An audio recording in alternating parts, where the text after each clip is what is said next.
बिस्मिल्लाहिर्रहमानिर्रहीम। अस्सलाम वालेकुम दोस्तों, आज का नया टॉपिक है rule of gene in protein synthesis. Rule of gene in protein synthesis, इसके लिए एक और नाम भी इस्तेमाल होता है, the central dogma. The central dogma protein synthesis के लिए एक और नाम भी इस्तेमाल होता है और इसको सेंट्रल डोगमा भी कहा जाता है। अच्छा, हमारे बॉडी के अंदर जितने भी सेल मौजूद है उनके न्यूक्लियस के अंदर एक इन्फॉर्मेटिव मटेरियल मौजूद होता है। जो बॉडी के जितने भी करैक्टर होते हैं या बॉडी के अंदर जो भी चीज़ें तैयार होती हैं, फॉर एग्ज़ाम्पल प्रोटीन है, इसके साथ साथ एंजाइम है या हार्मोन्स हैं, इन सब चीज़ों को बनाने के लिए हमारे बॉडी के जो सेल होते हैं उनके अंदर एक इन्फॉर्मेटिव मटेरियल मौजूद होता है जिनके पास ये सारे मालूमात होते हैं।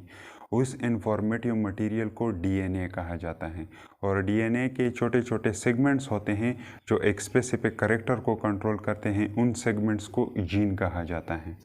अच्छा, इन आवर बॉडी सेल, हमारे बॉडी के जो सेल होते हैं, there is an informative material present in its nucleus. हमारे बॉडी के जो सेल हैं उनके सेलों के न्यूक्लियस के अंदर एक मालूमात रखने वाला मटेरियल मौजूद होता है। उस मटेरियल को क्या कहा जाता है? विच कंटेन इंफॉर्मेशन, जिसके पास इंफॉर्मेशन होती है फॉर ओवरऑल बॉडी मटेरियल या कैरेक्टर।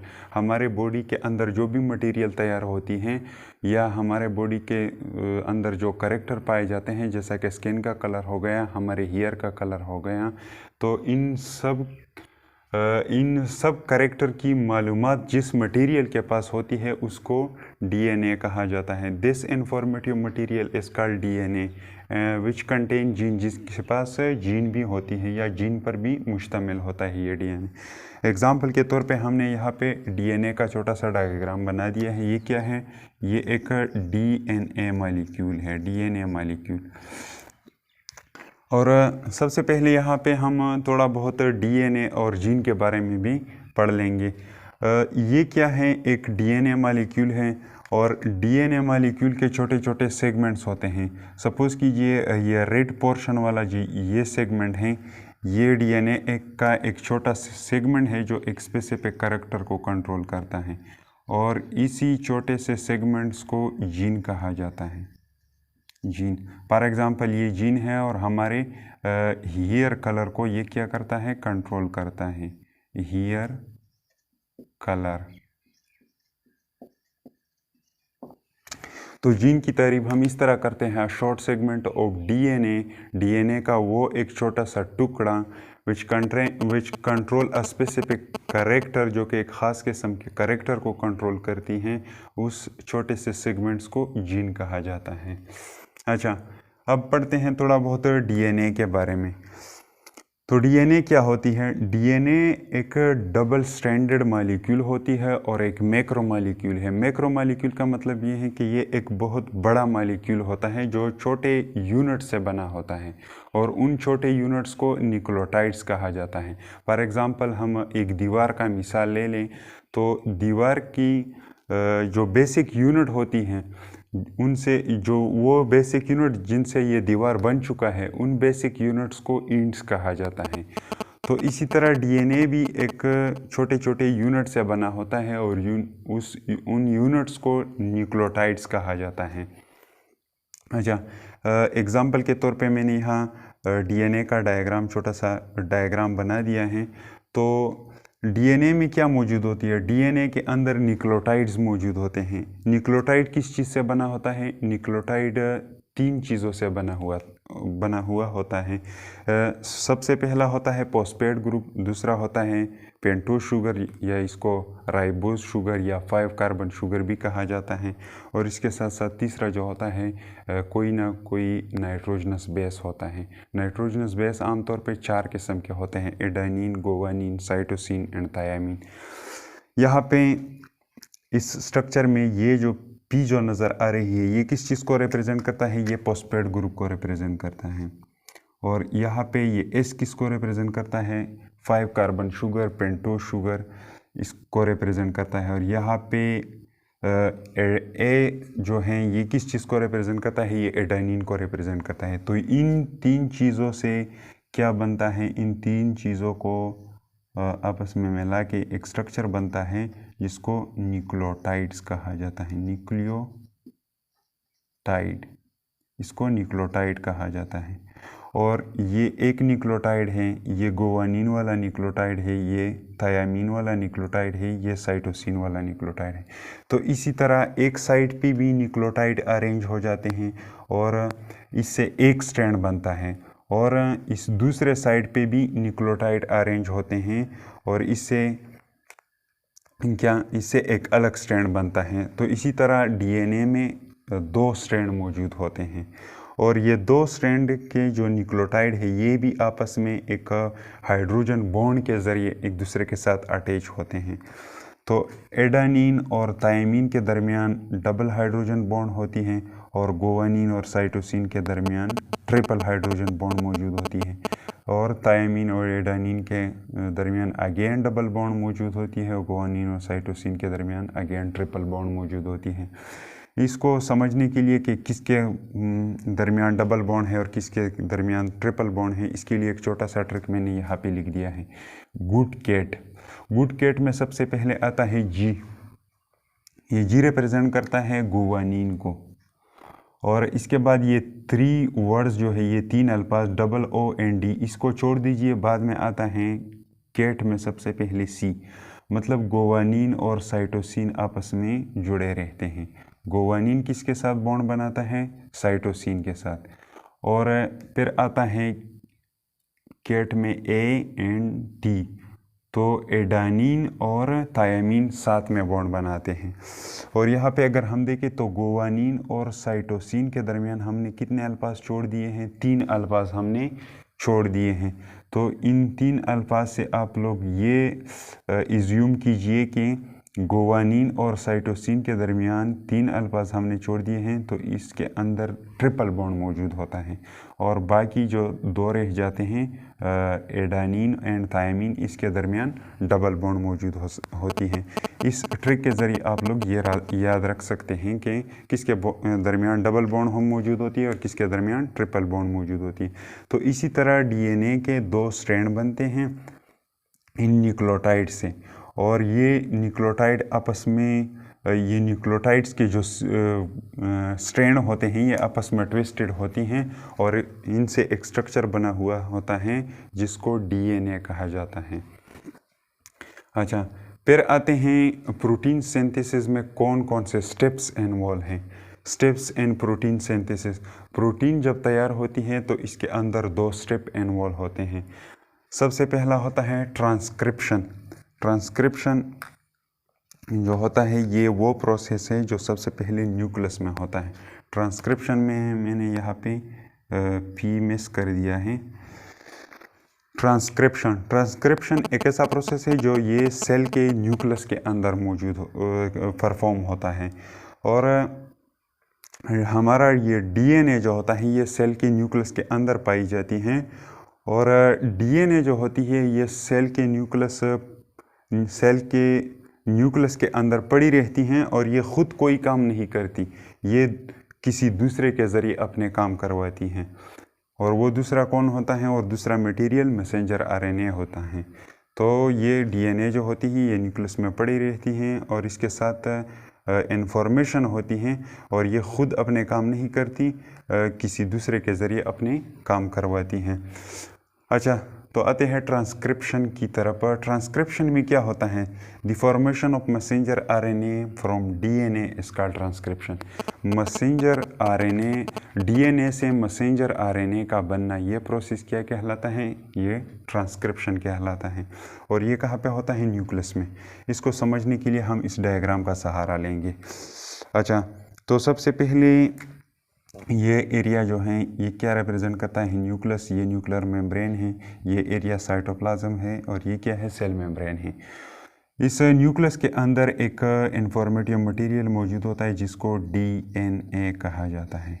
ये क्या है, एक डीएनए मॉलिक्यूल है, यहाँ पे पड़ा हुआ है, और इसका ये एक पोर्शन है। सपोज कीजिए इसने एक प्रोटीन तैयार करना है, और ये क्या है, उस प्रोटीन के लिए यहाँ पे एक जीन मौजूद है। तो जीन का एक स्पेसिफिक रीजन होता है, उस रीजन को प्रोमोटर रीजन कहा जाता है। इस रीजन को प्रोमोटर रीजन कहा जाता है, प्रोमोटर। तो जीन का प्रोमोटर रीजन जो होता है उस पर एक मॉलिक्यूल अटैच हो जाता है जिसका नाम होता है आरएनए पॉलीमरेज। यहाँ पे एक एंजाइम आता है और इसका नाम होता है आरएनए पॉलीमरेज।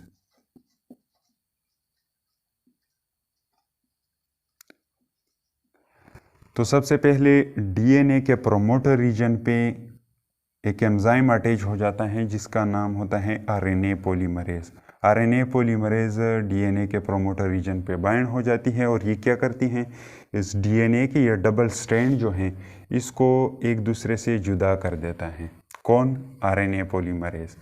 आरएनए पॉलीमरेज इन दोनों स्ट्रैंड को जब जुदा कर देती हैं तो आरएनए पॉलीमरेज यहाँ पे मौजूद होता है। यहाँ ये स्ट्रक्चर किसको रिप्रेजेंट करता है? आरएनए पॉलीमरेज को, आरएनए पॉलीमरेज।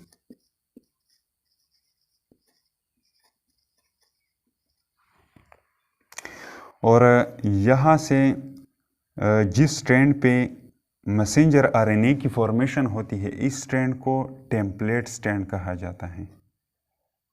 Template strand. जिस स्ट्रैंड के ऊपर मैसेंजर आरएनए की फॉर्मेशन होती है उसको टेम्पलेट स्ट्रैंड कहा जाता है। और ये दूसरा, इसको कोडिंग स्ट्रैंड कहा जाता है, कोडिंग स्ट्रैंड, कोडिंग स्ट्रैंड। यहाँ पे एक बात जहन में याद रख लीजिए कि मैसेंजर आरएनए की फॉर्मेशन हमेशा टेम्पलेट स्ट्रैंड पे होती है, इस कोडिंग स्ट्रैंड पे मैसेंजर आरएनए की फॉर्मेशन नहीं होती। अच्छा, तो यहाँ पे इस न्यूक्लियस के अंदर फ्री न्यूक्लियोटाइड्स मौजूद होते हैं। वो फ्री न्यूक्लियोटाइड यहाँ पे आ जाते हैं और टेम्पलेट स्ट्रैंड के ऊपर एक स्ट्रक्चर बनना शुरू हो जाती है जिसको मैसेंजर आरएनए कहा जाता है। यहाँ पे ये दो स्ट्रैंड जो आपस में मिले हुए होते हैं ट्रांसक्रिप्शन से पहले, तो यहाँ पे डीएनए में जिस तरह एडानिन थायमीन से मिलता है, गुवानिन साइटोसिन से मिलता है, थायमीन अगेन एडानिन के साथ और साइटोसिन अगेन गुवानिन के साथ, तो यहाँ पे मैसेंजर आरएनए की फॉर्मेशन भी सेम इसी तरह होती है।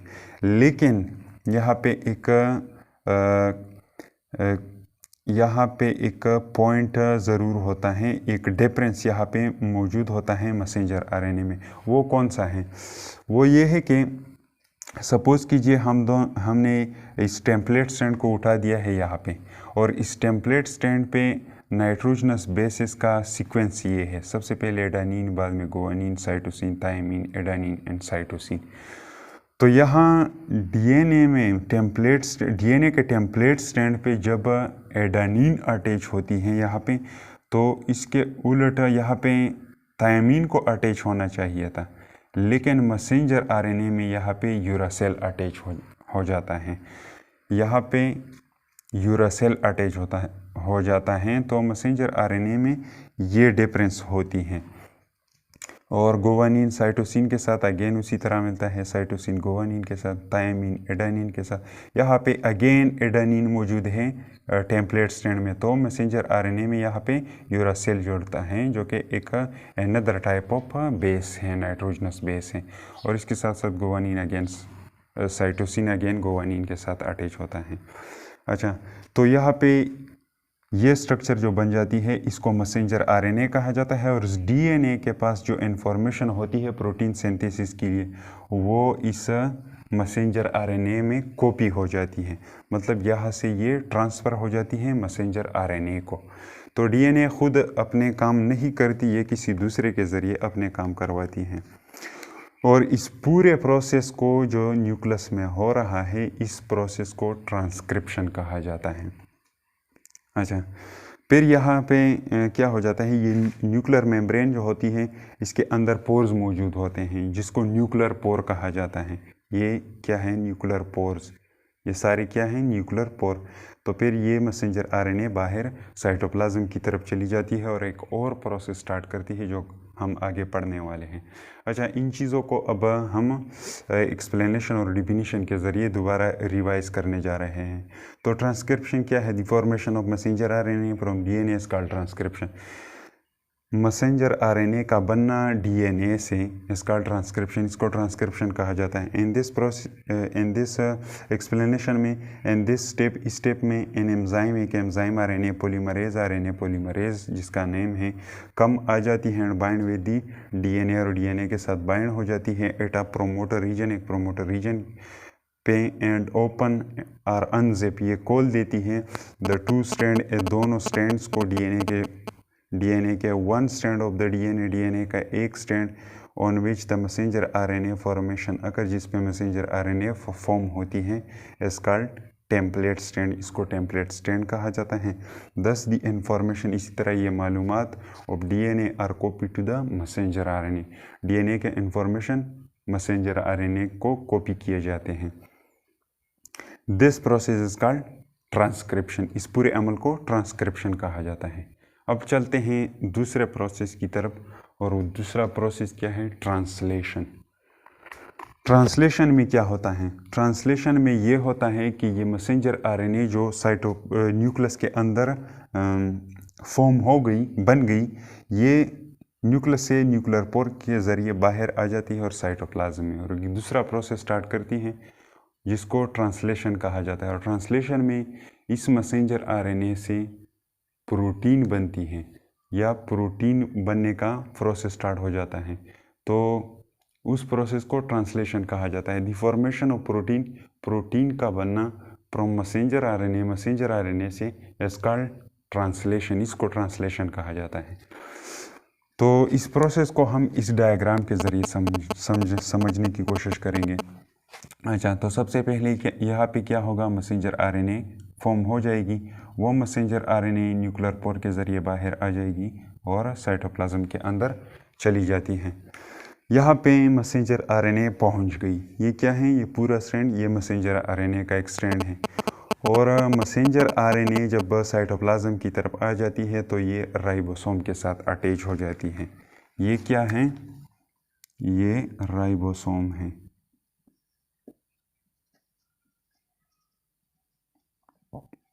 ये राइबोसोम के साथ अटैच हो जाती है। और यहाँ पे साइटोप्लाज्म में एक अनदर टाइप ऑफ आरएनए मौजूद होती है जिसको ट्रांसफर आरएनए कहा जाता है। ये क्या है, यहाँ पे ये टीआरएनए है, इसको शॉर्टकट में टीआरएनए कहा जाता है, मतलब ट्रांसफर आरएनए।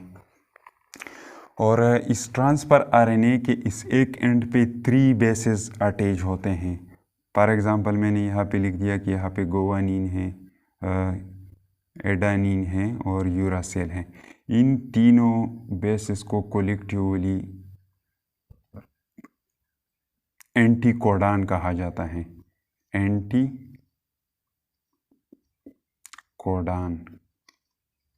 इनको एंटीकोडान कहा जाता है।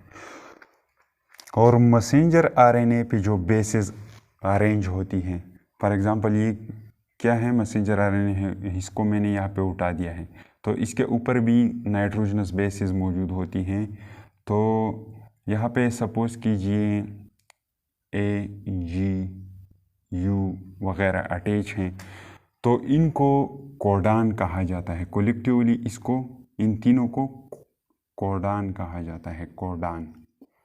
मैसेंजर आरएनए पे जो नाइट्रोजनस बेसिस होती है उस को कोडान कहा जाता है, और ट्रांसफर आरएनए पे जो नाइट्रोजनस बेसिस होते हैं उनको एंटीकोडान कहा जाता है।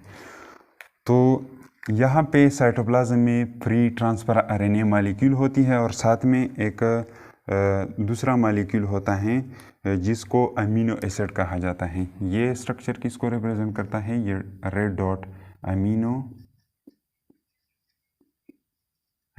एसिड को। तो यहाँ पे क्या होता है, हर एक मैसेंजर आरएनए एक स्पेसिफिक अमीनो एसिड को उठाती है और ये अमीनो एसिड यहाँ पे मैसेंजर आरएनए के ऊपर जो नाइट्रोजनस बेसिस की जो कोडिंग होती है, इन कोडिंग के मुताबिक ये ट्रांसफ़र आरएनए क्या करती है, एक स्पेसिफिक अमीनो एसिड को साइटोप्लाज्म से उठाती है और यहाँ पे कोडान और एंटी कोडान आपस में मिल जाते हैं और एक स्पेसिफिक अमीनो एसिड को लाया जाता है by the help of transfer RNA.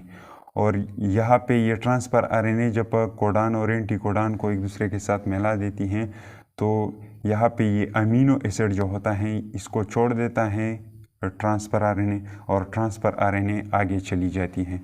इसी तरह दूसरी आती है यहाँ पे कोडान और एंटी कोडान की सीक्वेंस को आपस में मिला देती हैं और एक स्पेसिफिक अमीनो एसिड को यहाँ पे छोड़ देती है और ट्रांसफ़र आरएनए आगे की तरफ चली जाती है।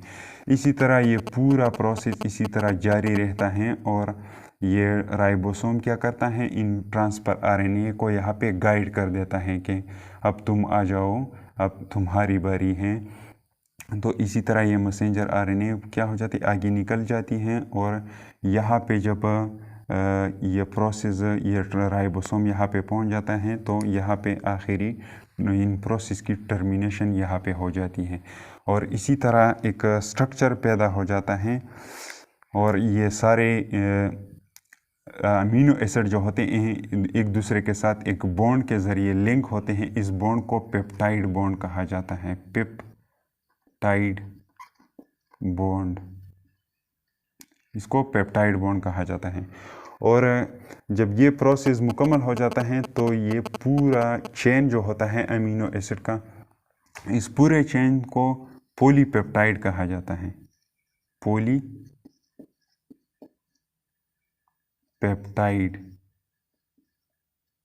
Polypeptide chain.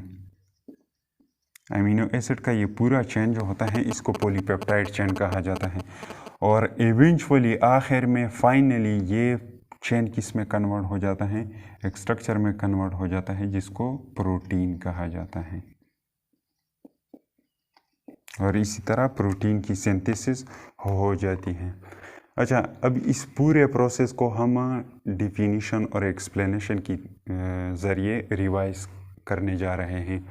तो सबसे पहले ट्रांसलेशन में क्या होता है, दी formation of protein from messenger RNA is called translation, मतलब इस मैसेंजर आरएनए से इस प्रोटीन का बनना, ये पूरा प्रोसेस क्या कहलाता है, translation.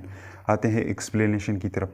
The messenger RNA leave the nucleus, ये मैसेंजर आरएनए यहाँ से न्यूक्लियस को छोड़ देती है और बाहर साइटोप्लाज्म की तरफ चली जाती है। Leave the nucleus and travel to the cytoplasm, cytoplasm की तरफ सफ़र करती हैं एंड साइटोप्लाज्म में जब ये पहुंच जाती हैं, ribosome attach with messenger RNA, यहाँ पे राइबोसोम अटैच हो जाता है मैसेंजर आरएनए के साथ।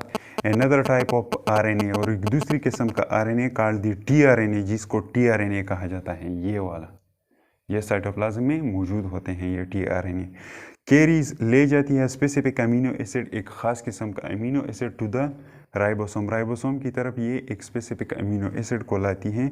यहाँ पे मैसेंजर आरएनए में जो कोडान की जो सीक्वेंस होती है उसी के मुताबिक ये ट्रांसफ़र आरएनए एक स्पेसिफिक अमीनो एसिड को उठाती हैं। The amino acid are link to one another, इसी तरह अमीनो एसिड एक दूसरे के साथ जोड़ दिए जाते हैं through peptide bond, peptide bond के ज़रिए। एंड फाइनली और आखिर में प्रोटीन स्पॉम प्रोटीन बनता है। This process is called translation, और इस पूरे अमल को ट्रांसलेशन कहा जाता है।